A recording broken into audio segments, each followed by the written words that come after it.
Last and final additional একটা question ভাইয়া, যে একজন স্পোর্টস ফিজিও বা কেউ যদি একজন স্পোর্টস ফিজিও হতে চায় তাহলে সে বাংলাদেশে তার ভবিষ্যৎটা কি এবং কিভাবে সে এটা নিয়ে আগাবে, এবং যেহেতু আপনাদের মাঠে ডিসিশনগুলো অনেক ফাস্ট নিতে হয়, আপনারা কি পরিমাণে প্রেসারে থাকেন?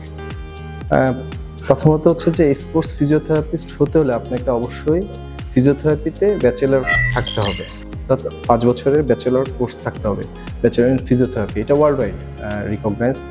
এছাড়া আপনি যদি আরও আপডেট হতে চান তাহলে আপনি মাস্টার্স ইন স্পোর্টস ফিজিওথেরাপি অর্থাৎ স্পোর্টস ফিজিওথেরাপির উপর মাস্টার্সও নিতে পারেন। প্রথম কথা হচ্ছে যে আপনি স্পোর্টসে যদি ইনক্লুড হতে হয় তাহলে আপনাকে কোনো না কোনো ফিজিওর আন্ডারে থেকে একটা নির্দিষ্ট সময়, এটা আপনি ধরে নিতে পারেন 6 মাস, 1 বছর, অনেক ক্ষেত্রে 2 বছর লাগতে পারে। তখন আপনি একজন অ্যাসিস্ট্যান্ট হিসেবে যদি একজন ফিজিওর সাথে কাজ করেন তখন আপনি ওখান থেকে অনেক বেশি এক্সপিরিয়েন্স নিতে পারবেন। আর আমি মনে করি যে স্পোর্টস ফিজিওথেরাপির আসলে বাংলাদেশে অনেক বড় একটা এরিয়া আছে।